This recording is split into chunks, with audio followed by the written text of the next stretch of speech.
Hello dear students, आज अपन electrostatic की series शुरू करने वाले हैं। वेव ऑप्टिक्स अपना हो गया था, जितना थ्योरी मैंने वेव ऑप्टिक्स का पढ़ा है उतना कवर करने की कोशिश कीजिए। उसमें कोई डिफिकल्टी आती है तो मैं आप लोगों को बताऊंगा।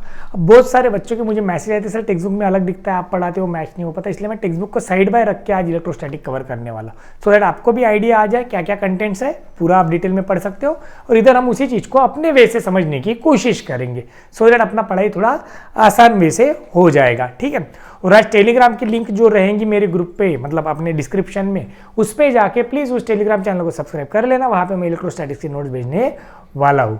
ठीक है, चलेगा। तो विदाउट वेस्टिंग एनी टाइम बेटा अपन जल्दी से स्टार्ट करते हैं फटाफट। तो आज का बेटा अपना टॉपिक है electrostatics. Today's topic is electrostatics. अब इलेक्ट्रोस्टैटिक्स होता क्या है, पहले इस चीज को हम समझने की कोशिश करेंगे। ठीक है। तो इलेक्ट्रोस्टैटिक्स को हम अगर डिवाइड कर दे बेटा, इलेक्ट्रो मतलब कौन हो गया, इलेक्ट्रॉन समझ लेते हैं, और स्टैटिक्स मतलब क्या हो गई, स्टेडी कंडीशन। कौन सी कंडीशन हो गई, स्टेडी।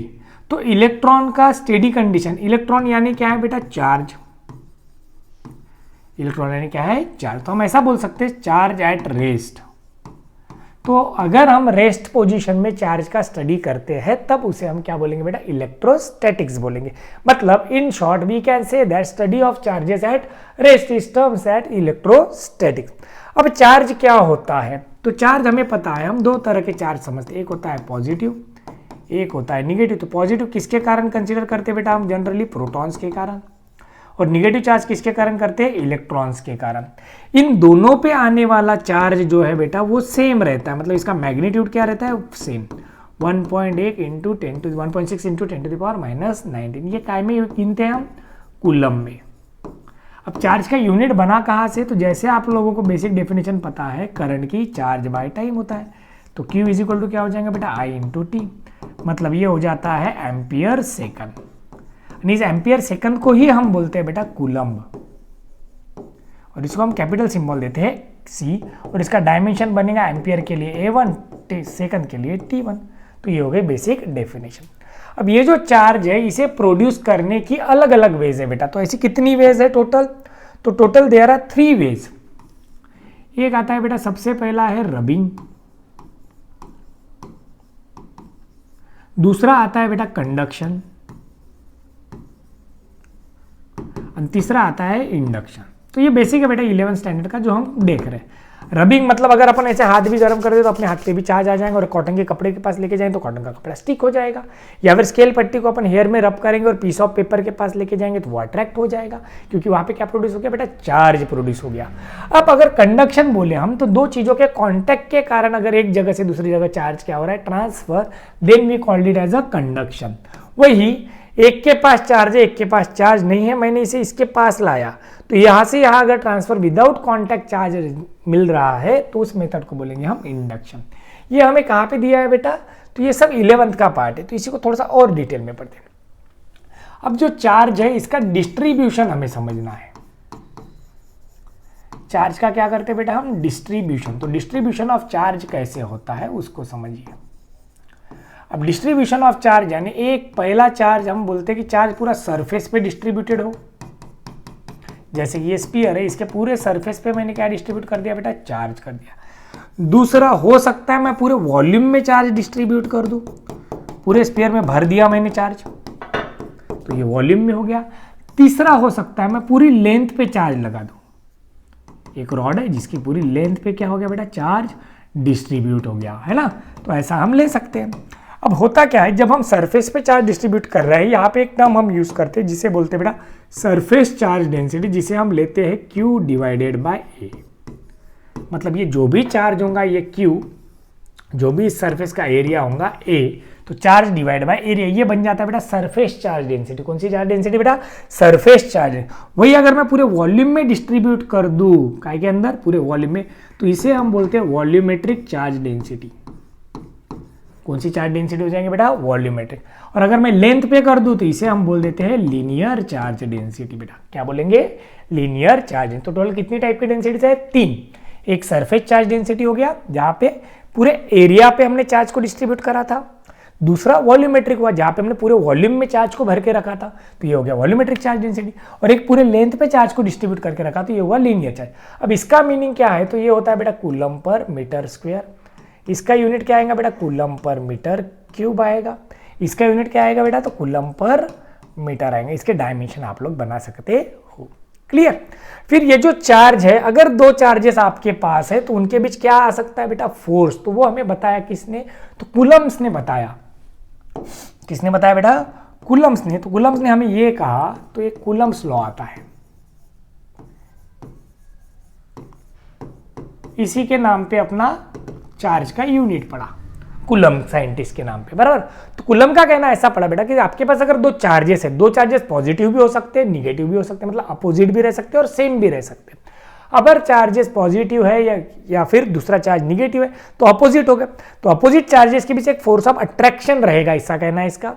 दूसरी तरफ वही अगर दो चार्जेस सेम है, मतलब पॉजिटिव पॉजिटिव है, निगेटिव निगेटिव है, अगर ऐसे चार्जेस है तो उनके बीच जो फोर्स है वो रहेगा रिपल्सिव रहेगा। मतलब इसने कहा कि अगर आपके पास कोई भी दो चार्जेस है, एक Q1 पकड़ के चलो, Q2 पकड़ के चलो, और दोनों सेम है तो रिपल्सिव फोर्स आएगा, दोनों अपोजिट है तो अट्रैक्टिव फोर्स आएगा। तो इन दोनों के बीच जो भी फोर्स है, सपोज इन दोनों के बीच का डिस्टेंस है बेटा r, तो इसका कहना ऐसा पड़ा, this force is directly proportional to the product of charges and inversely proportional to the square of distance between them. Same इसको हम रिलेट कर सकते हैं बेटा ग्रेविटेशनल फोर्स के साथ, विच इज प्रोपोर्शनल टू होता है product of masses and inversely proportional होता है square of distance between the two masses. अब ये जो प्रोपोर्शनलिटी साइन है, अगर मैं इसे हटा दूं तो इसकी जगह आ जाता है बेटा 1/4πε0 करके कांस्टेंट, और ये हो जाता है Q1 Q2 bye r square. तो ये बना कौन सा फोर्स, कूलम ने बताया हुआ फोर्स, जो हमेशा दो चार्जेस के बीच एग्जिस्ट करेगा। इस फोर्स को कहते हैं बेटा इलेक्ट्रोस्टैटिक फोर्स। कौन सा फोर्स, इलेक्ट्रोस्टैटिक फोर्स, बराबर। कौन सा फोर्स हुआ, इलेक्ट्रोस्टैटिक फोर्स। अब इसे अगर हमें वेक्टर फॉर्म में देखना है बेटा, तो 1 से 2 की तरफ जा रहे हैं, तो 1 का 2 पे फोर्स निकालना है, तो डायरेक्ट डिस्टेंस कहाँ गिनेंगे, 1 से 2 की तरफ, मतलब 2 हुआ 1 के साथ डिस्टेंस। वही अगर मैं फोर्स 2 का 1 पे निकालना चाहूँ तो अलग होगा, मतलब 1 से 2 का फोर्स इधर जाएगा, तो एग्जैक्टली अपोजिट किसका आएगा बेटा, 2 से 1 का। तो हम ऐसा भी बोल सकते हैं vector F12 is minus of F21, मतलब दोनों इक्वल एंड अपोजिट है। कैसे बेटा, इक्वल एंड अपोजिट, जितना फोर्स 1 2 पे लगा रहा है उतने फोर्स 2 1 पे लगा रहा है, लेकिन दोनों की डायरेक्शन कैसी है, एग्जैक्टली अपोजिट है। ठीक है, तो ये हुआ इलेक्ट्रोस्टैटिक फोर्स। इसे अगर वेक्टर फॉर्म में लिखना हो तो सपोज मैं F12 ले लेता हूं, तो ये बन जाएगा 1/4πε0 Q1 Q2 बाय R12 का क्यूब इंटू यहाँ पे R12 का क्या आएगा, वेक्टर, 1 से 2 का वेक्टर। ठीक है, वही अगर 2 से 1 लेना हो तो यहाँ 2 1 आ जाएगा। क्लियर है। तो ये हुआ इलेक्ट्रोस्टैटिक फोर्स हुआ। क्या हुआ बेटा, इलेक्ट्रोस्टैटिक फोर्स। तो फोर्स का यूनिट तो सबको पता है, फोर्स का यूनिट क्या रहेगा, तो न्यूटन ही रहेगा, वो अलग यूनिट तो आने वाला नहीं है। अब ये फोर्स यहाँ पे चार्ज है, मैं चार्ज का डिस्टेंस बढ़ाते जाऊँ, अगर सपोज मैं इस Q2 को दूर लेते जाऊँ तो ये Q1 का फोर्स उस पर एग्जर्ट होगा ही, ऐसा जरूरी नहीं है। तो एक पर्टिकुलर लिमिट तक ही एक चार्ज दूसरे चार्ज पे क्या लगा सकता है, फोर्स लगा सकता है। तो ये जो रीजन है, जिस रीजन में अपना इलेक्ट्रोस्टैटिक फोर्स इफेक्टिवली काम करेगा, उस जगह को हम बोलते हैं बेटा इलेक्ट्रिक फील्ड। क्या बोलते हैं, इलेक्ट्रिक फील्ड बोलते हैं। तो इलेक्ट्रिक फील्ड क्या हुआ, एक चार्ज है आपके पास सपोज Q, इसके सराउंडिंग एक ऐसा रीजन जिसमें अगर कोई दूसरा चार्ज आता है तो ये उस पर क्या एग्जर्ट करेगा बेटा, इलेक्ट्रोस्टैटिक फोर्स लगा पाएगा। तो ऐसा चार्ज के सराउंडिंग का रीजन जिसमें अगर कोई दूसरा चार्ज आता है तो पहला चार्ज उस पर क्या एग्जर्ट करेगा, फोर्स एग्जर्ट करेगा, उस जगह को हम बोलते हैं बेटा इलेक्ट्रिक फील्ड। अब इलेक्ट्रिक फील्ड को गिनते कैसे, तो इलेक्ट्रिक फील्ड इंटेंसिटी के फॉर्म में गिनते हैं। किसके फॉर्म में गिनते हैं, इलेक्ट्रिक फील्ड इंटेंसिटी। तो ये होता है E। अब इलेक्ट्रिक फील्ड का बेसिक फॉर्मूला हो जाता है, इक्वेशन हो जाता है फोर्स पर यूनिट चार्ज। मतलब कोई यूनिट चार्ज अगर आया तो उस पर कोई चार्ज कितना फोर्स लगाएगा उसे बोलेंगे उसकी इलेक्ट्रिक फील्ड इंटेंसिटी। तो इसका यूनिट बन जाता है न्यूटन पर कूलम। अगर डायमेंशन लिखना चाहे तो न्यूटन का डायमेंशन होता है m1 L1 T-2, कूलम का होता है A1 T1। तो इसको अगर हम पुट कर दे तो ये हो जाता है m1 L1 T-3 A-1। तो ये हो जाता है इलेक्ट्रिक फील्ड का डायमेंशन। क्लियर। तो तो ये होगी इलेक्ट्रिक फील्ड। अब जिस जगह में इलेक्ट्रिक फील्ड रहेंगी उसकी इंटेंसिटी हम लिखेंगे।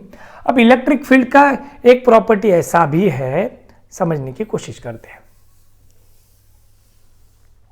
ठीक है, देखते हैं बेटा। तो इसका कहना ऐसा है कि इलेक्ट्रिक फील्ड लाइंस जो है, अगर आपके पास दो चार्जेस है, एक है बेटा पॉजिटिव, एक है निगेटिव, तो इलेक्ट्रिक फील्ड लाइन हमेशा पॉजिटिव से निकलेंगी और किसकी तरफ जाएंगी?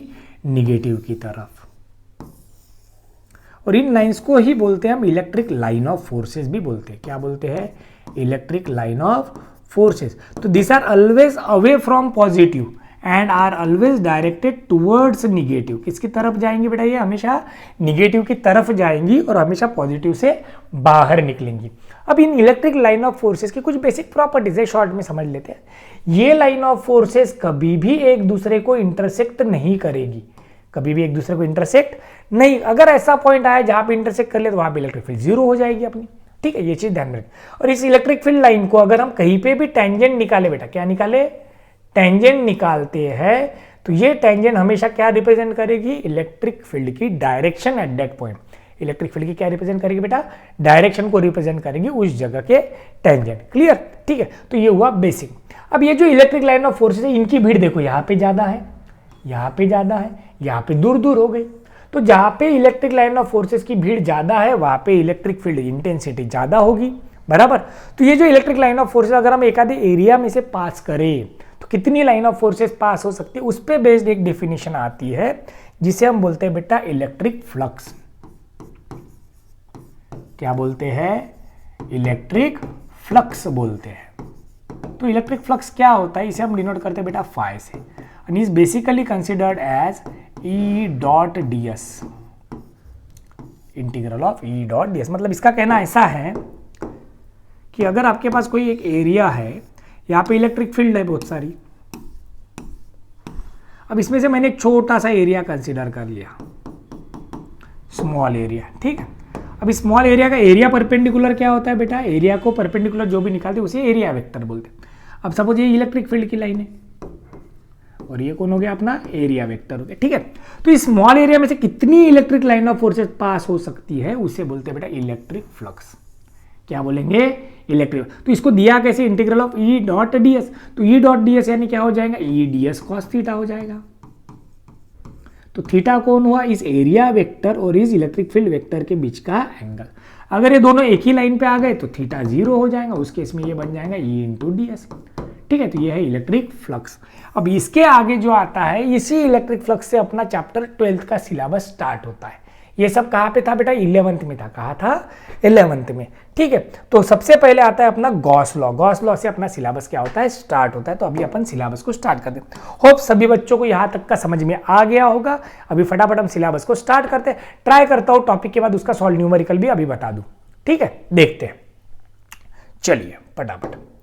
अब आता है सबसे पहले जो टर्म हमें पढ़नी है बेटा, दैट इज गॉस लॉ।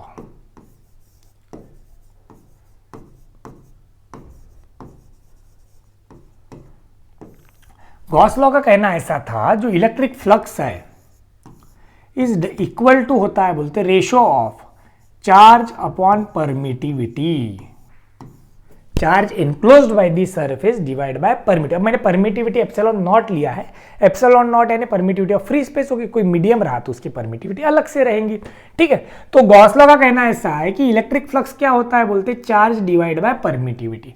इसका मतलब ये हुआ कि अपन ने जो इलेक्ट्रिक फ्लक्स पढ़ा, cyclic integral of that is E dot ds is equal to क्या होना चाहिए, बोलते Q बाय एप्सिलॉन नॉट। अब इस चीज को समझ लो। इसका कहना क्या है, Q जो है वो क्या होता है बेटा? चार्ज एनक्लोज्ड होना चाहिए। क्या होना चाहिए? चार्ज एनक्लोज्ड होना चाहिए। इसका मीनिंग बराबर से समझ ला। मतलब जो भी आप कंसीडर करोगे वो चार्ज ऐसा एनक्लोज्ड होना चाहिए चारों साइड से, तभी वो चार्ज अपन कंसीडर कर सकते। फॉर एग्जाम्पल, अगर मैंने ये लिया स्फीयर, इसके सेंटर में चार्ज है Q, तो ये एनक्लोज्ड हो गया बेटा, बराबर। ठीक है, वही अगर मैंने इसको कट कर दिया और हेमिस्फीयर बना दिया और इसकी इस ओपन सरफेस पे मैंने चार्ज Q बोल दिया, अब ये पूरा एनक्लोज्ड हुआ क्या? नहीं, एक साइड से ओपन है चार्ज। तो मुझे क्या करना होगा, इसे एक इमेजिनरी सरफेस ड्रॉ करना होगा इधर से, जो इसको ऐसा एनक्लोज्ड कर दे। अब देखो ये दो पार्ट के कारण ये पूरे स्फीयर में एनक्लोज्ड हो गया। अब इसे जब मैं फ्लक्स लगाऊंगा फाई, तो ये क्या होगा क्यू बाय एप्सिलॉन नॉट, लेकिन ये पूरे इसके लिए हुआ, हमें तो इसके इस आधे पोर्शन का ही चाहिए था ना बेटा।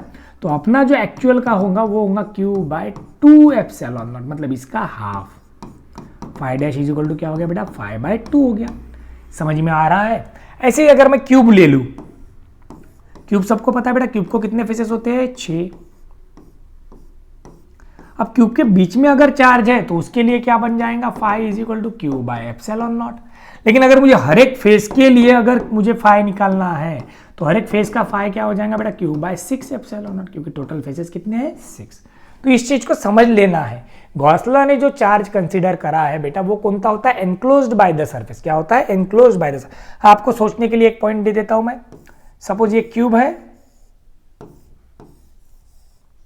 बराबर समझना, क्यू के एक कॉर्नर पे चार्ज है। कहां पे? एक कॉर्नर पे चार्ज है, क्योंकि एक कॉर्नर पे चार्ज है। तो मुझे बताइएगा हर एक क्यूब के मतलब इस क्यूब में से आने वाला फ्लक्स कितना।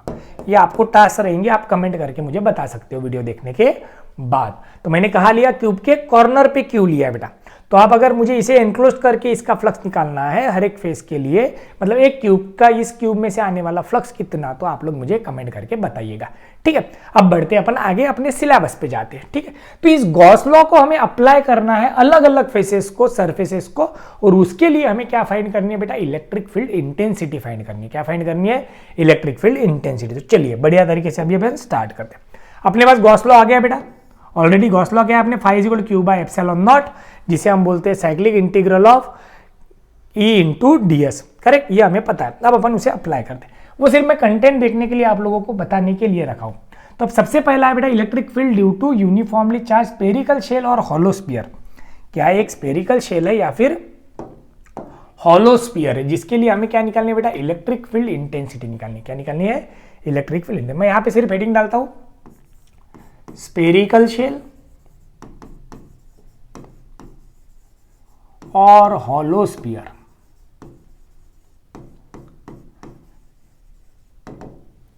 चलिए देखते हैं। अब हमें एक स्फीयर कंसीडर करना है बेटा। क्या कंसीडर करना है? स्फीयर कंसीडर करना है। तो देख लेते हैं। सपोज एक छोटा सा स्फीयर लिया, इसके सरफेस पे क्या है बेटा चार्ज है। अब इसके सरफेस पे चार्ज है। कहा है? इसके सरफेस पे पूरा क्या है चार्ज।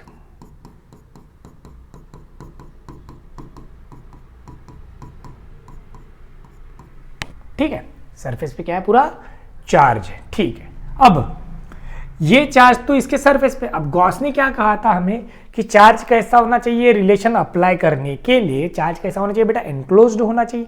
अब ये चार्ज तो एनक्लोज्ड है नहीं, तो इसे एनक्लोज करने के लिए हम एक क्या करेंगे इमेजिनरी स्फीयर ड्रॉ करेंगे। एक इमेजिनरी सरफेस लेंगे और उस इमेजिनरी सरफेस को बोलते हैं बेटा हम क्या, तो गॉसियन सरफेस। क्या बोलते हैं? Gaussian surface. तो ये देखो इस पे लगा दिया मैंने। चलिए ठीक है, ये हुआ बेटा गॉसियन सरफेस। अब सपोज ये जो अंदर वाला स्फीयर था इसकी रेडियस थी कैपिटल आर, और ये जो बाहर वाला स्फीयर है इसकी रेडियस हो गई बेटा स्मॉल आर। क्लियर? अब एनक्लोज्ड हो गया इसके अंदर। ठीक है, अब ऐसा समझ के चलते इसमें से जो इलेक्ट्रिक फील्ड लाइंस है, कौन सी लाइंस है? इलेक्ट्रिक फील्ड की जो लाइंस है वो इसमें से पास हो रही है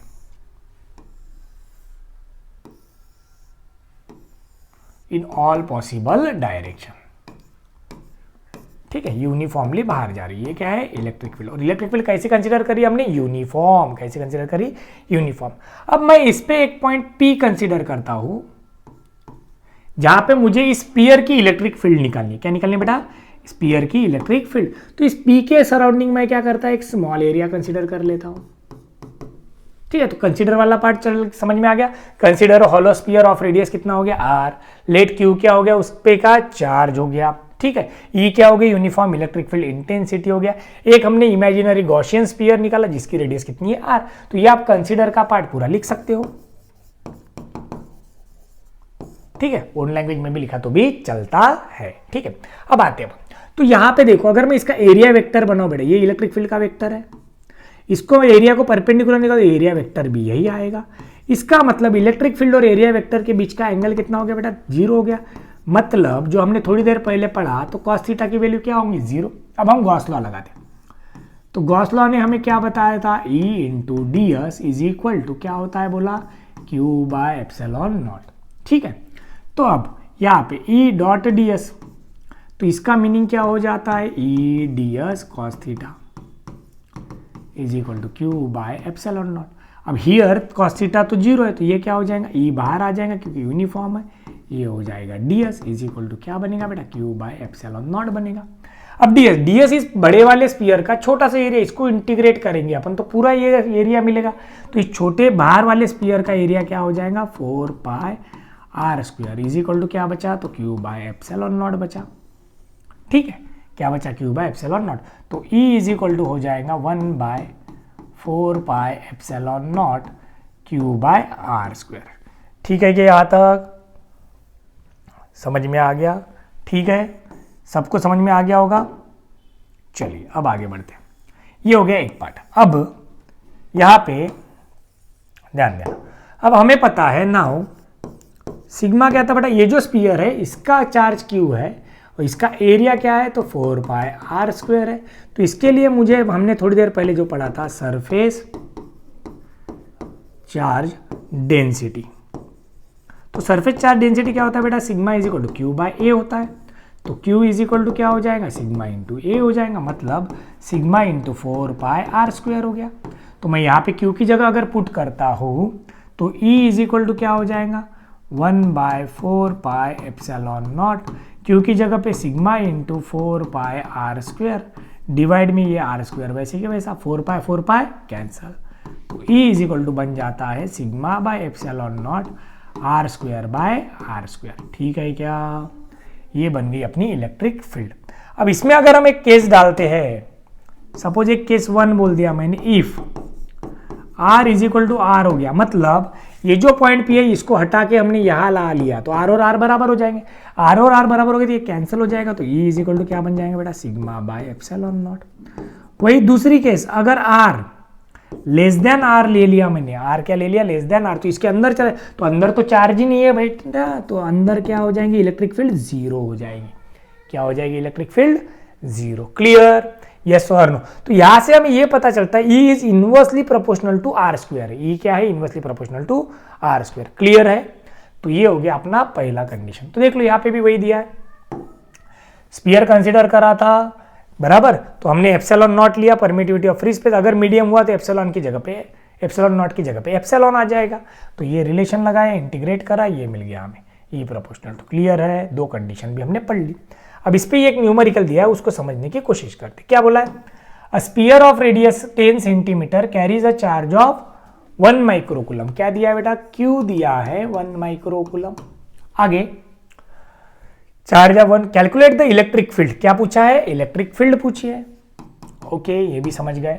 कहां पूछी है, at a distance of 30 centimetre from the centre of sphere. अब स्फीयर की रेडियस यानी कैपिटल आ रहा है अपने लिए, ये कितना दिया है बेटा, 10 सेंटीमीटर दिया है। ओके, सेंटीमीटर को मीटर कर सकते हैं हम, 10 into 10 to the power -2 metre. बढ़िया, ठीक है। अब पहली कंडीशन में मैं यहाँ ले लेता हूँ, पहला point, at R is equal to कितने पे पूछा है, 30 सेंटीमीटर पे पूछा है, तो ये हो जाएगा 30 इंटू 10 टू द पावर -2। ठीक है क्या। अब हमें पूछा क्या है पहला, तो E का फॉर्मूला क्या पढ़ा हमने, सबसे पहले जो फॉर्मूला है वो आया था E is equal to 1/4 pi epsilon Q by R square. तो इसमें Q पता है हमें, R भी पता है, Q क्या होगा, 1 into 10 to the power -6 coulomb. तो यहाँ से हमें इलेक्ट्रिक फील्ड मिल जाएंगे। और 1/4 पाई एप्सिलॉन जीरो की वैल्यू आप सबको पता होनी चाहिए, 9 इंटू 10 टू द पावर 9 होती है, इंटू Q है 10 टू द पावर -6, R कितना है, तो 30 इंटू 10 टू द पावर -2 का स्क्वायर। इसको सॉल्व कर लेना बेटा, तो ये पहला आंसर आ जाएगा। दूसरी कंडीशन क्या पूछी है, फटाफट बता देता। At the surface of sphere, मैंने अभी बताया सरफेस मतलब R is equal to R हो जाएगा। तो E इज इक्वल टू क्या होगा, 1/4 pi epsilon naught Q by R की जगह पे R स्क्वायर आ जाएगा, सिंपल। तीसरी केस में क्या बोला है, at R is equal to 5। अब देखो R इज इक्वल टू 5 मतलब ये लेस देन R हो गया, मैंने अभी बताया था लेस देन R के लिए E क्या होगा, तो 0 होगा। समझ में आ गया सबको, यस और नो, आप लोगों को समझ में आ गया होगा। यही समझ के अपन आगे बढ़ते, ठीक है। तो ये हो गया पहला पार्ट बेटा, स्फीयर हो गया, उसका एग्जाम्पल भी हो गया। चलिए फटाफट नेक्स्ट करते हैं। अब नेक्स्ट देखते हैं हमें काय के लिए पूछा है बेटा, सिलेंडर के लिए। काय के लिए पूछा है, सिलेंडर के लिए। देखते हैं, सिलेंडर बोलो, वायर बोलो, या long straight charge carrying wire बोलो, चार्ज वायर, ठीक है, वायर, रॉड, सिलेंडर। सबका मीनिंग क्या होने वाला है बच्चा? सेम होने वाला है, कोई फर्क नहीं है। तो अब देखते हैं हम यहाँ पे, चलिए अब देखिए, चलो स्टार्ट करते हैं। हाँ, तो अभी एक सिलेंडर है भैया, अब इसकी लेंथ इनफाइनाइट समझ के चल लो, और इसकी रेडियस ले लेते हैं अपन कैपिटल आर। क्या ले लिया? Radius capital R. अब इस पे क्या है? अपना चार्ज है, इस पे पूरा दोनों साइड से क्या ले लिया मैंने? पॉजिटिव चार्ज ले लिया। अब हमें इसका एक पॉइंट P है एट ए डिस्टेंस R। कितने डिस्टेंस पे? At a distance small r एक पॉइंट P है जहां पे हमें क्या निकालनी है? इलेक्ट्रिक फील्ड निकालनी है। तो हम क्या करेंगे? एक कॉन्सेंट्रिक, इसको ही इमेजिनरी एक सिलेंडर निकाल लेंगे। अब ये इमेजिनरी सिलेंडर कौन हो जाएगा अपने लिए? Gaussian surface. कौन सा सरफेस होता है? Gaussian surface. चलिए अब इसमें से आने वाली इलेक्ट्रिक फील्ड के बारे में अगर बात करें तो इलेक्ट्रिक फील्ड इसमें से भी कैसी आ रही है? यूनिफॉर्म है, तो दोनों साइड कैसे जाएंगी? सेम। अब ये P पॉइंट जहां पे हमने कंसीडर किया, यहां पे हम ले लेते बेटा एक स्मॉल एरिया, इस एरिया को क्या बोल देंगे? ds। ये हो गया सारा कंसीडर वाला पार्ट। क्या हो गया? कंसीडर वाला पार्ट। तो ये आउटर सिलेंडर की रेडियस होगी स्मॉल r, अपने ओरिजिनल सिलेंडर की रेडियस कितनी है? तो कैपिटल R है। तो फिर से अपना कंसीडर का पार्ट पहले आ जाएगा बेटा। कंसीडर सेम ही लिखने की कोशिश करना है, कंसीडर इनफाइनाइट लॉन्ग सिलेंडर। फिर उस पर जो इमेजिनरी स्फीयर हमने कंसीडर करा, इसकी लेंथ सपोज ले लेते हैं हम L। कितनी ले ली? L ले ली। चलिए ठीक है, देखते हैं अब ये हो गया। अब हमने पास लगाना क्या है भैया? हमें फिर से वही according to Gauss law Q/ε0। ठीक है, तो यहाँ पे E बाहर आ जाएगा। फिर से यहाँ पे ds और E एक ही जगह पे, मतलब थीटा 0 होगा, इसलिए cos थीटा 1 हो जाएगा। तो ये आएगा E into ds is equal to Q/ε0। अब यहाँ चार्ज लेंथ पे डिस्ट्रीब्यूटेड है बेटा, तो लैम्बडा जो होता है वो होता है Q/L, जिसे हम लीनियर चार्ज डेंसिटी बोलते हैं। तो Q इज इक्वल टू क्या होगा? लैम्बडा इंटू L हो जाएगा। तो ये रखते हैं अपन। तो इंटीग्रल ऑफ ds, तो अब ds किसका निकालना है? ये सिलेंडर है, सिलेंडर का एरिया होता है बेटा 2πr इंटू L। अब Q की जगह पे आएगा lambda into L by epsilon naught, तो L कैंसल। तो E इज इक्वल टू बन गया 1/2π epsilon naught into lambda by R। इसे अगर मैं 1/4π एप्सिलॉन नॉट कर दूँ तो ये हो जाएगा 2 लैम्बडा बाय R बन गया। अगर लैम्बडा के फॉर्म में नहीं रखना है तो Q आ जाएगा, नीचे 1/2π आ जाएगा, मैं यहाँ लिख लेता हूँ। और E is equal to Q/2π epsilon naught into R। ये हो गया अपना सिलेंडर के लिए इलेक्ट्रिक फील्ड। क्लियर? समझ में आ गया? देख लेते हैं। चलिए यहाँ पे सिलेंडर, अब देखो यहाँ पे देखो, ये मैंने पहले तभी से एक्सप्लेन करके बताया आपको। पॉजिटिव अगर है तो आउटवर्ड रहेंगे, निगेटिव अगर है तो इनवर्ड रहेंगे, हमने ऑलरेडी पढ़ चुके हैं। ये आया λ/2π एप्सिलॉन नॉट R, अपना भी वही आया था λ/2π एप्सिलॉन नॉट R। समझ में आ गया? क्लियर है? चलिए, तो ये हो गया बेटा सिलेंडर की कंडीशन। किसकी हो गई? सिलेंडर। अब यहाँ से अगर हम इन सबको कांस्टेंट कंसीडर करें तो E इज प्रोपोर्शनल टू क्या आ जाता है बेटा? 1/r आ जाता है। ये ध्यान में रखिए। वही स्पीयर के केस में, किसके केस में? स्पीयर के केस में इस फॉर्मूले के हिसाब से अगर अपन जाते हैं तो E is proportional to 1/r² आता है। तो ये ध्यान में रखना है। चलो अब आता है नेक्स्ट सेक्शन, कौन सा है बेटा? तो प्लेन शीट है। ये एग्जांपल देख ले पहले, एग्जांपल 8.2 देख लेते हैं। 8.1 तो हो ही गया अपना। तो देखो क्या दिया, the length of a straight thin wire is 2 metre. चलो लेंथ पहले से दे के रखिए, 2 मीटर हो गई। In uniformly charge with a positive charge of, charge भी दे के रखा है, Q is equal to 3 microcoulomb, मतलब 3 इंटू 10⁻⁻6 coulomb. Okay, then the electric intensity due to the wire, क्या क्या पूछा? Calculate charge density of the wire. तो चार्ज डेंसिटी हमें पता है, लैम्बडा इज इक्वल टू क्या होता है भैया? तो Q/L होता है। तो 3 इंटू 10⁻⁻6/2, मतलब ये हो जाएगा 1.5 इंटू 10⁻⁻6 कूलम पर मीटर। तो ये हो गया पहला पॉइंट। चलो दूसरा क्या पूछा है? Electric intensity due to wire at a point 1.5 metre away from the centre of the wire. तो R दिया है, तो R कितना बोला? 1.5 मीटर। इलेक्ट्रिक फील्ड निकालो, तो फॉर्मूला भी पढ़े अपन ने, 2π एप्सिलॉन नॉट। एक तो Q/R यूज कर सकते हो आप, और λ/R भी यूज कर सकते हो, आपको जो सही लगे। ठीक है, तो Q/R वाला इसमें भी कर सकते हैं। तो E इज इक्वल टू, ठीक है, तो देख लेना इसको, यहाँ पे देख लेना भैया, नहीं तो इसमें गड़बड़ हो जाएगी। यहाँ पे अगर अपन यह लैम्बडा इंटू एल नहीं रखेंगे तो यहाँ एल आ जाएगा। हाँ ठीक है, उतना ध्यान में रखना, उतना मैंने भूल गया था बताना। तो ये यहाँ पे क्यू पता है आपको, आर पता है, यहाँ से वैल्यू मिल जाएंगी। तो इसको समझ कैलकुलेशन आसान करने के लिए 1/4 पाई कर दो, 2q/r कर दो, वैल्यूज आपको पता है। ये हो जाएगा 9 × 10⁹, 2 इंटू क्यू कितना है तो 3 × 10⁻⁻6। तो डिस्टेंस कितना बोला है 1.5 बोला है। 9 4 जा 36, 36 36 36।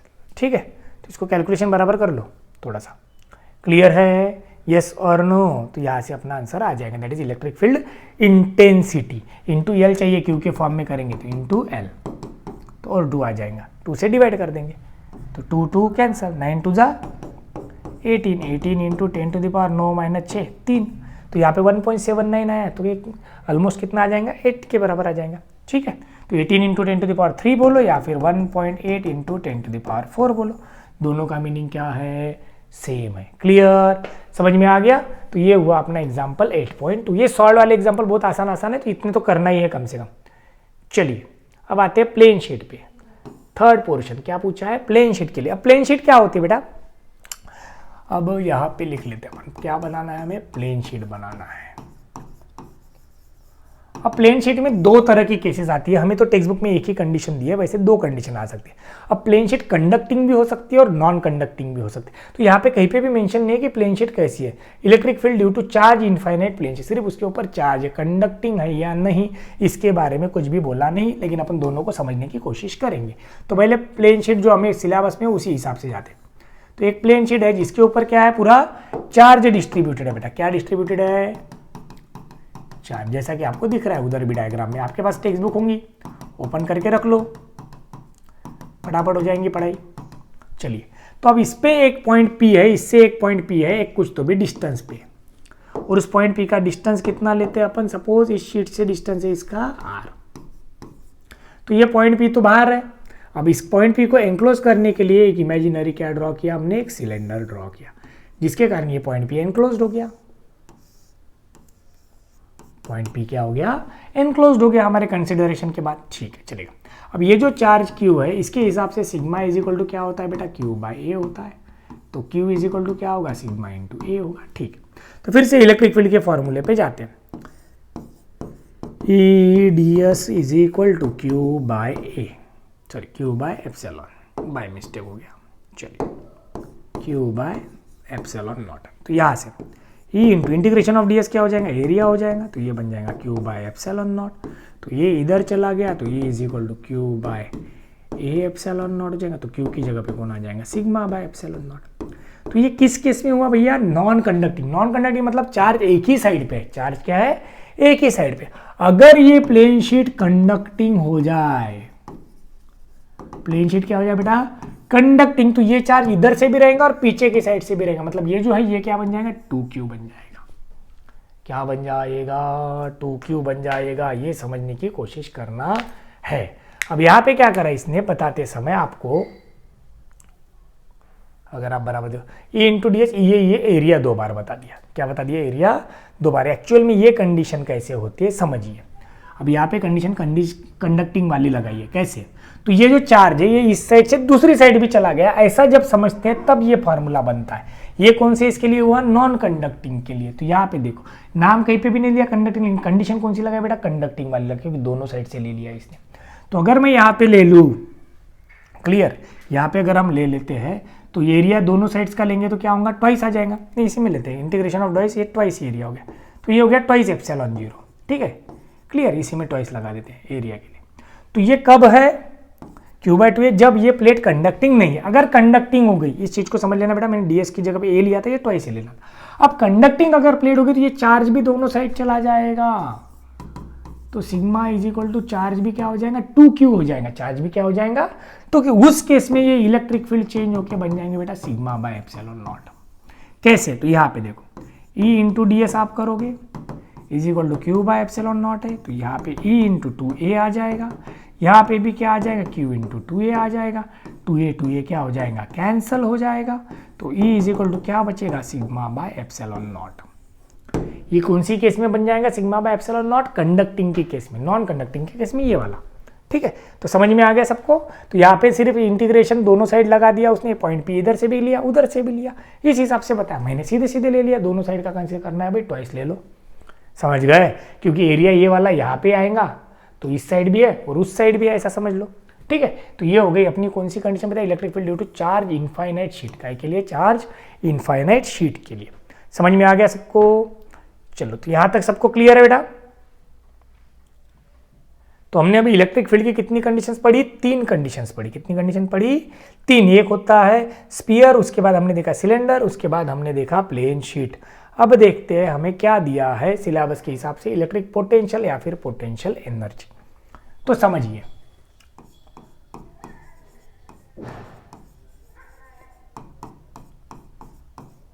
इलेक्ट्रिक पोटेंशियल या फिर है भैया पोटेंशियल एनर्जी। 1 मिनट कंटिन्यू करते हैं पानी पी के। देखो भैया, मुझे वीडियो एडिट मिक्स करने की आदत नहीं है, एक ही स्ट्रोक में वीडियो शूट करके उसे अपलोड करना चाहता हूं मैं।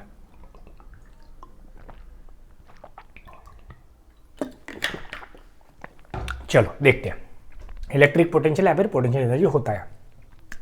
जैसा कि हमने कहा था, पहले इसकी थ्योरेटिकल कंडीशन समझते फिर अपन डेरिवेशन पे जाएंगे। हमने कहा था कोई अगर चार्ज है भैया तो इसके सराउंडिंग क्या बनेंगी, इलेक्ट्रिक फील्ड बनेगी। और इस इलेक्ट्रिक फील्ड में अगर किसी को चार्ज को हमें लाना है तो ये चार्ज उस पर क्या लगाएगा, फोर्स लगाएगा। क्या लगाएगा? फोर्स लगाएगा। कोई चार्ज अगर उसकी फील्ड में आ गया तो वो उस पर क्या लगाएगा, फोर्स लगाएगा, है ना। तो माई का डिस्टर्बेंस आ गया, माई शुरू हो गया, रुक जाएगा वो, अपन शुरू रखते हैं। तो चार्ज क्या लगाएंगे, उस पर फोर्स लगाए। तो अगर मुझे इसे और पास लगाना है तो इसे यहाँ पे मूव करने में मुझे क्या करना होगा, वर्क करना होगा। क्या करना होगा, वर्क। तो वर्क मुझे किसके अगेंस्ट करना होगा भाई, जो इलेक्ट्रोस्टैटिक फोर्स है उसके अगेंस्ट। तो ये जो वर्क हम करेंगे, this work will be stored in the form of potential energy. जैसा अगर मुझे ग्राउंड फ्लोर से एक आधी बकेट पानी के ऊपर लागना है तो मुझे क्या करना होगा, काम करना होगा। लेकिन जैसे ही वो चीज ऊपर के फ्लोर पे आ गई तो उसकी पोटेंशियल एनर्जी क्या होगी, चेंज होगी mgh के हिसाब से। मतलब जो भी वर्क हम करते हैं वो पोटेंशियल एनर्जी के फॉर्म में क्या हो जाता है बेटा, स्टोर हो जाता है। ये चीज हमेशा ध्यान में रखिए, फिजिक्स में ये कंसेप्ट क्लियर है। ठीक है, अब उसके साथ साथ उसकी पोजीशन के कारण उसका पोटेंशियल क्या हो गया, चेंज हो गया। अब मैं पहले से अगर दूसरे फ्लोर पे जाऊं तो पोटेंशियल और बढ़ जाएगा, दूसरे से तीसरे पे जाएंगे तो और बढ़ जाएगा। तो उसे क्या कहेंगे आप, पोटेंशियल कहेंगे। और उसके रिलेटेड जो एनर्जी होगी उसे हम बोलेंगे इलेक्ट्रिक पोटेंशियल एनर्जी। तो इसने क्लियरली बोला है कि electrostatic potential energy is the work done against the electrostatic force to achieve certain configuration of charges in a given system. हमें कोई अगर सिस्टम ऑफ चार्जेस चाहिए कि ये चार्ज यहाँ होना चाहिए, ये चार्ज यहाँ होना चाहिए, ये चार्ज यहाँ, ये चार्ज यहाँ होना चाहिए, तो उसके लिए उन चार्जेस को लाना पड़ेगा। उन्हें लाने में इलेक्ट्रोस्टैटिक फोर्स के अगेंस्ट हमें काम करना होगा। उसी काम को हम क्या नाम देंगे, तो इलेक्ट्रोस्टैटिक पोटेंशियल एनर्जी नाम देंगे। ठीक है बेटा, तो ये हो गया। अब इसका डेरिवेशन देखते हैं। अब वर्क कितना, तो सपोज मैंने एक चार्ज Q है, ये एक चार्ज Q0 है बेटा, इसको मैंने dr इतने डिस्टेंस से डिस्प्लेस किया। इधर फोर्स कितना था, F था। तो वर्क क्या होगा, फोर्स इनटू डिस्प्लेसमेंट होगा basic language.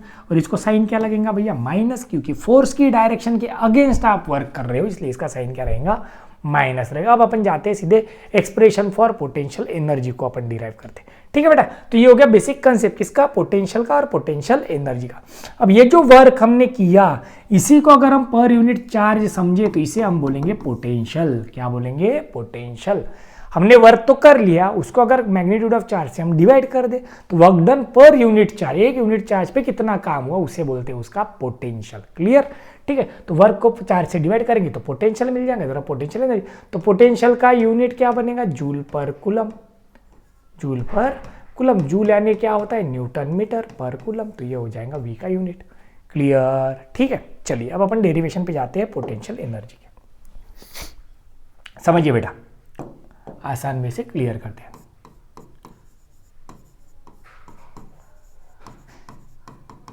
Expression for electrostatic potential energy, और इसी में अपना पोटेंशियल आएगा। दोनों डेरिवेशन एक के बाद एक समझा दूंगा मैं कंटिन्यूशन में, आपको समझ लेना है। तो ऐसा समझ के चलिए, पहले अपने पास क्या है बेटा, एक चार्ज है। समझिए क्या है अपने पास, एक प्लस Q चार्ज है। एक कोई तो भी चार्ज है जिसे हमें इन्फिनिटी से लाना है, फिलहाल हम यहाँ पे कंसीडर कर लेते हैं Q0।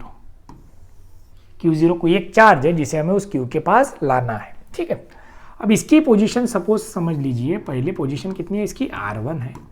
इस पोजीशन को A बोल देते, यहाँ से हमें इसे लाना है भैया B पोजीशन पे, तो B पोजीशन का डिस्टेंस हम कंसिडर कर लेते हैं R2। फॉर एग्जाम्पल अब इन दोनों के बीच का फोर्स तो हमें पता है, इलेक्ट्रोस्टैटिक फोर्स का बेसिक फार्मूला सबने पढ़ चुके हैं पहले। तो फोर्स क्या होगा इन दोनों के बीच का, F is equal to 1/4πε0 Q into Q0/r², जो भी डिस्टेंस होगा एट द पॉइंट, वैसे वैसे फोर्स बदलेगा। तो अब समझिए अगर मुझे इस चार्ज को यहाँ से यहाँ लाना है तो मुझे क्या करना होगा, वर्क करना। सपोज मैंने इसे स्मॉल डिस्प्लेसमेंट दिया, कितना, dr इतना डिस्प्लेसमेंट दिया इस फोर्स F के अगेंस्ट, तो इस dr डिस्प्लेसमेंट के लिए मुझे क्या लगेगा, पहले स्मॉल वर्क लगेगा भैया।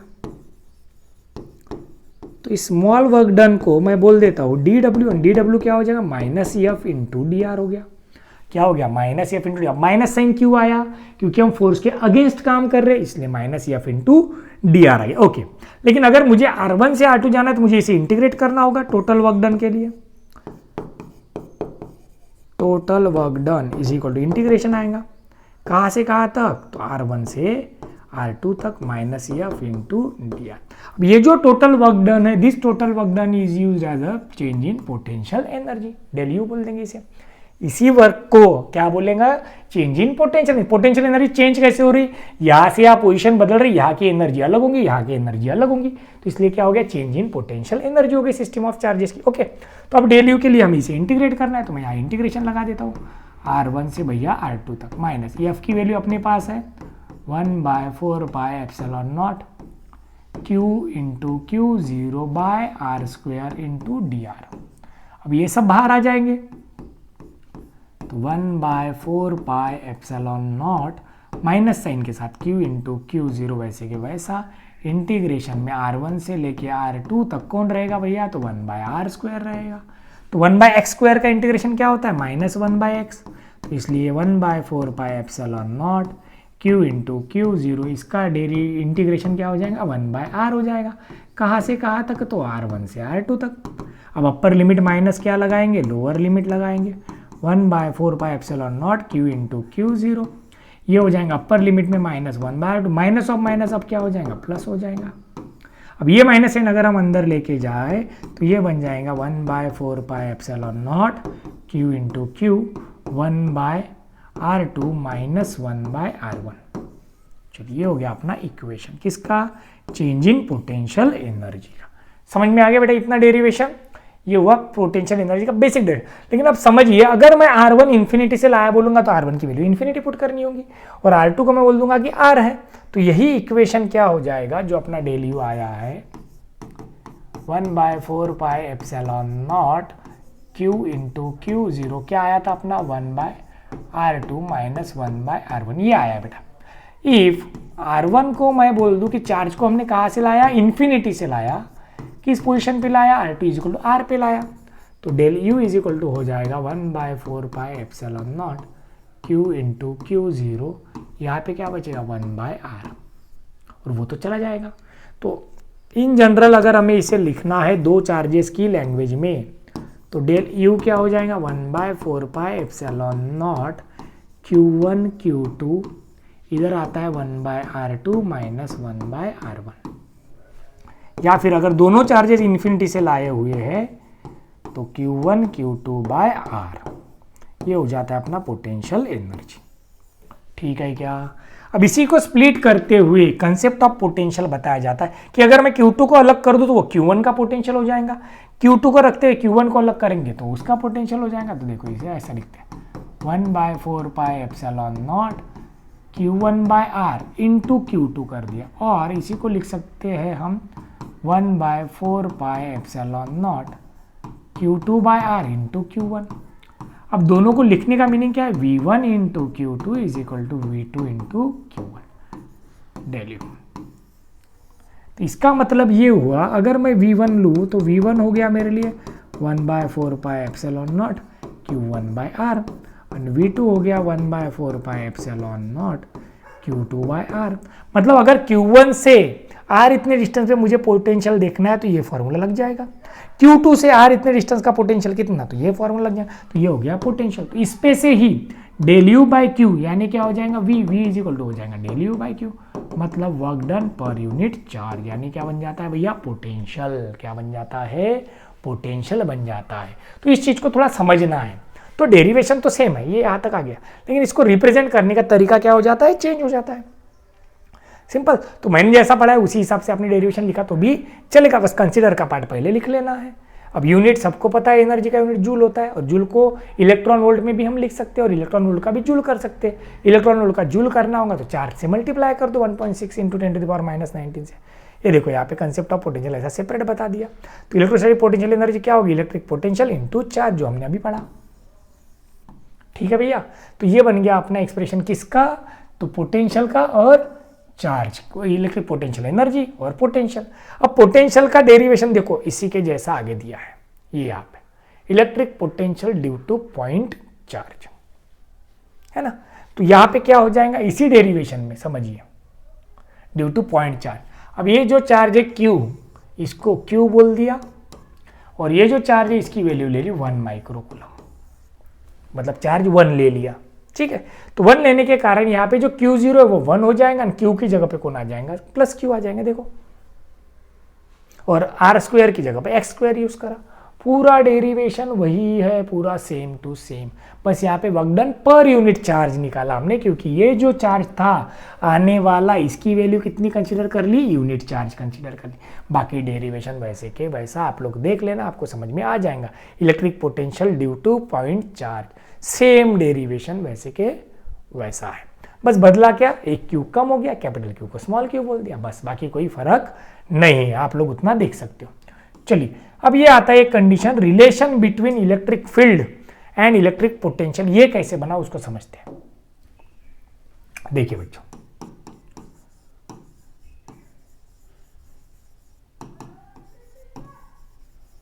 रिलेशन बिटवीन क्या है,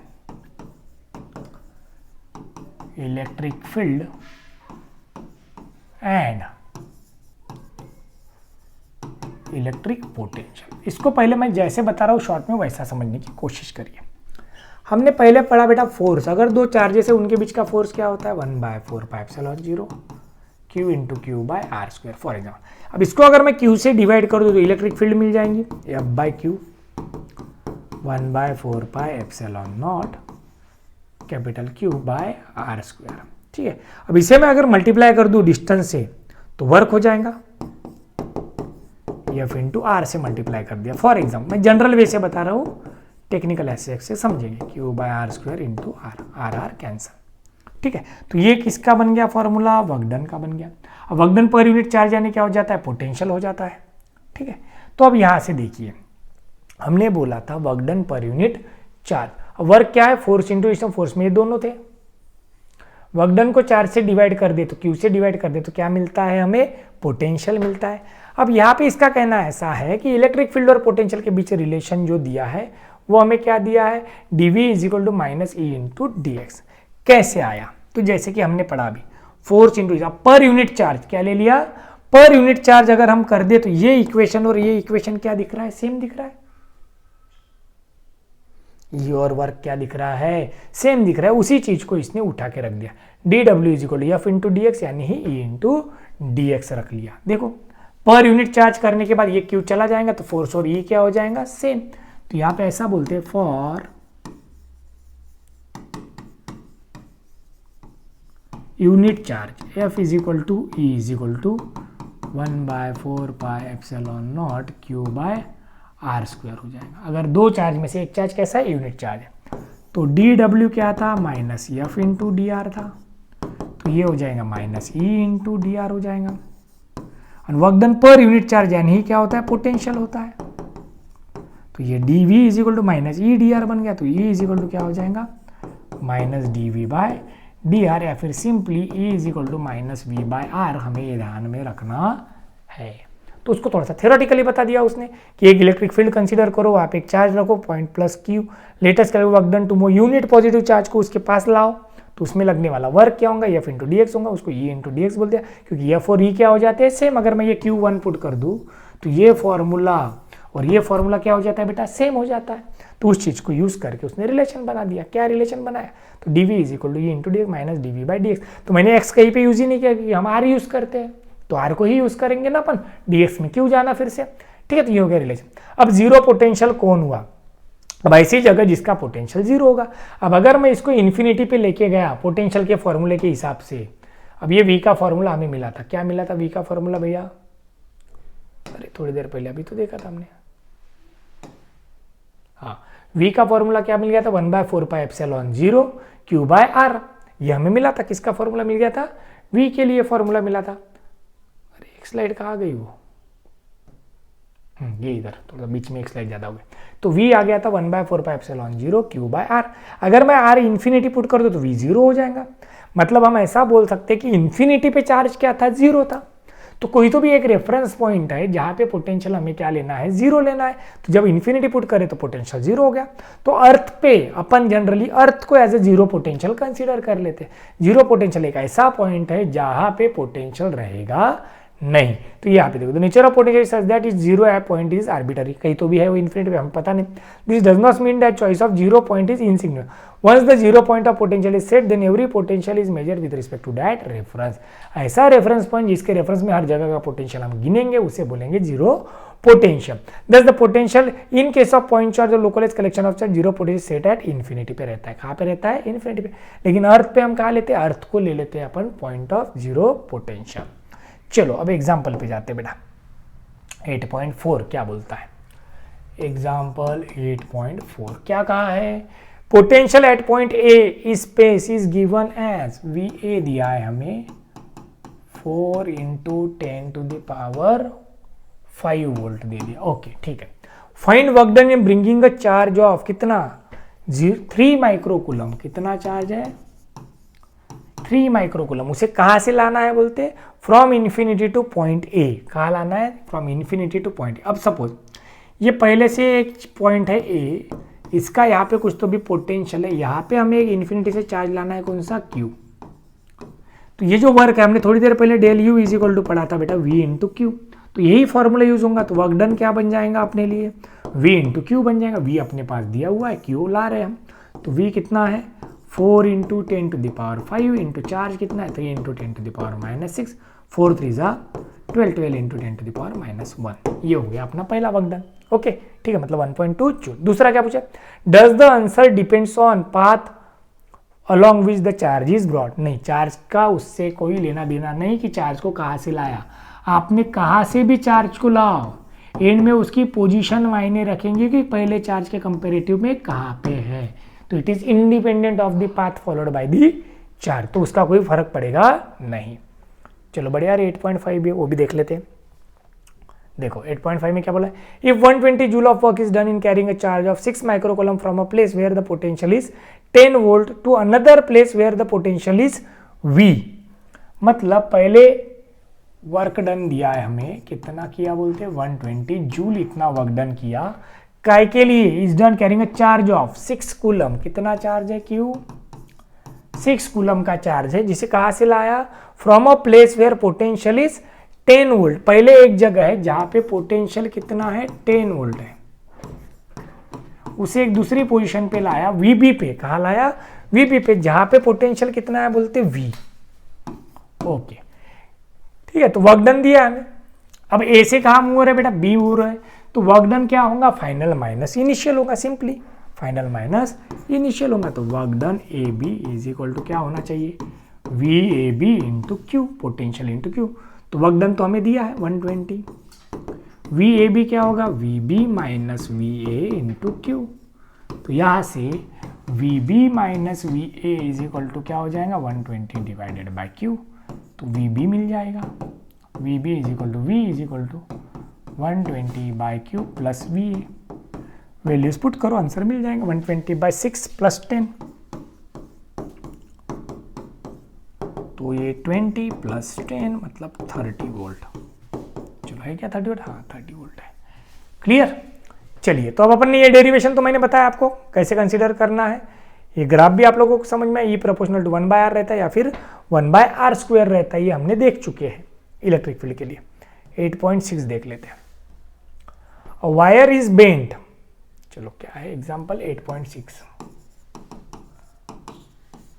क्या कहा है, wire is bent in a circle of radius 10 centimetre, एक सर्कल बना बोलते वायर का, जिसकी रेडियस कितनी दी है 10 सेंटीमीटर दी। Okay, it is given a charge of 250 microcoulomb, और इसको चार्ज दिया कितना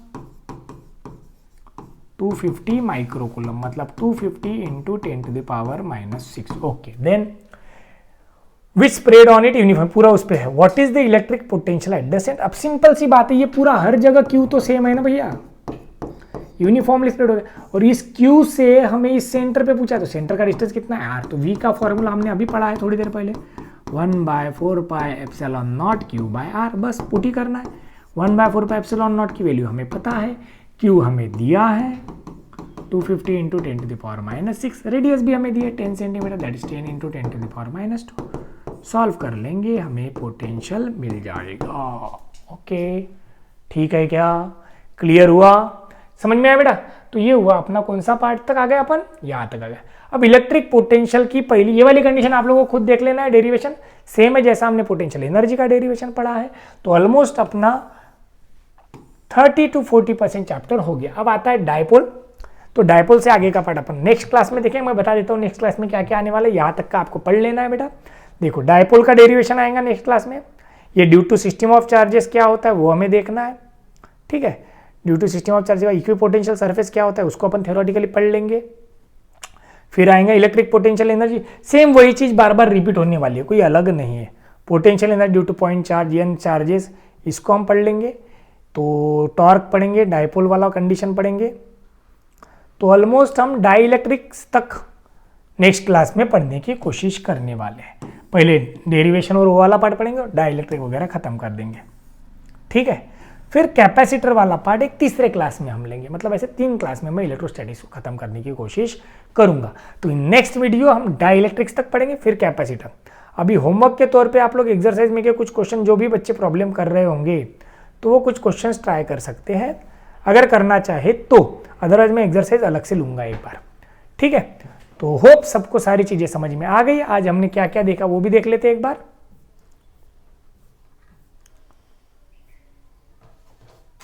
चलो, तो सबसे पहले हमने क्या देखा बेटा आज, टेक्स्ट बुक रखने का कारण ये कि आप लोगों को कंटेंट पता रहे कि अपन पढ़ क्या रहे, बाकी कुछ नहीं। चलिए, न्यूमेरिकल भी हो रहे फटाफट उस पे से। चलो, तो क्या क्या पढ़ा हमने, गॉस लॉ, इसके पहले हमने 11 का पूरा बेसिक पढ़ा इलेक्ट्रोस्टैटिक्स का। फिर हमने 3 डेरिवेशन पढ़े, एक स्फीयर वाली कंडीशन, सिलेंडर वाली कंडीशन, दोनों के न्यूमेरिकल भी देखे। प्लेट वाली कंडक्शन, कंडक्टिंग और नॉन कंडक्टिंग की। पोटेंशियल एनर्जी का डेरिवेशन, जिसपे से आप पोटेंशियल का डेरिवेशन देख लोगे आज ही वीडियो देखने के बाद, ठीक है। जीरो पोटेंशियल क्या होता है उसे समझा, ये relation between electric field and उसे भी समझा हमने। उसके बाद हमने क्या पढ़ा, कुछ ये बचे हुए न्यूमेरिकल्स ले लिए। अब डायपोल से हम आगे का पार्ट नेक्स्ट इसमें देख लेंगे, ठीक है।